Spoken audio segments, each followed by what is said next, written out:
Hello नमस्कार दोस्तों, स्वागत है मेरे चैनल में।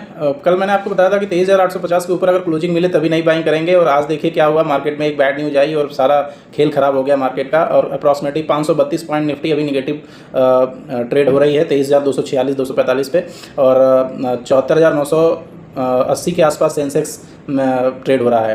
पर्टिकुलरली एचडीएफसी बैंक से एक बैड न्यूज़ आ गई, क्योंकि एचडीएफसी बैंक के एक चेयरमैन जो कि पार्ट टाइम चेयरमैन थे, उन्होंने रेजिग्नेशन अपना दे दिया है। उन्होंने रेजिग्नेशन जो दिया है इस मुद्दे पे दिया है कि पर्टिकुलरली उनका कहा हुआ बैंक को नहीं सूझ रहा था, वो उनकी बात नहीं मान रहे थे, और सिर्फ वो चूँकि वो पार्ट टाइम चेयरमैन थे तो सिर्फ मीटिंग्स वगैरह में बोर्ड रूम में ही उनकी एंट्री ज़्यादातर होती रही होगी किसी बड़े डिसीजंस के लिए।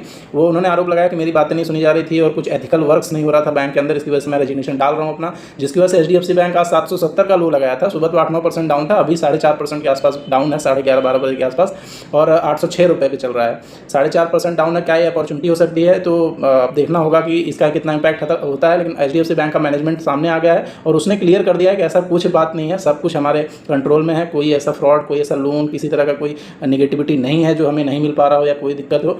और इवन आरबीआई ने भी एचडीएफसी बैंक के बारे में अच्छी बातें कही हैं, तो ऐसी कोई दिक्कत नहीं है। ये जो भी चेयरमैन सर थे, इन्होंने क्यों रिजाइन दिया है, इनका पर्सनल रीजन हो सकता है। जो भी इन्होंने कमियां गिनाई हैं बैंक के अंदर, उसकी वजह से ही दिया होगा शायद। इनकी बातें नहीं सुनी जा रही थी, जो भी है, तो उसका इम्पैक्ट है। सोचिए कि 4-4.5% एचडीएफसी बैंक डाउन है। 12 लाख करोड़ की कंपनी 4% डाउन है, तो करीब 60-70 हज़ार करोड़ का तो सेलिंग हो गया, समझ लीजिए, सीधा हिसाब है।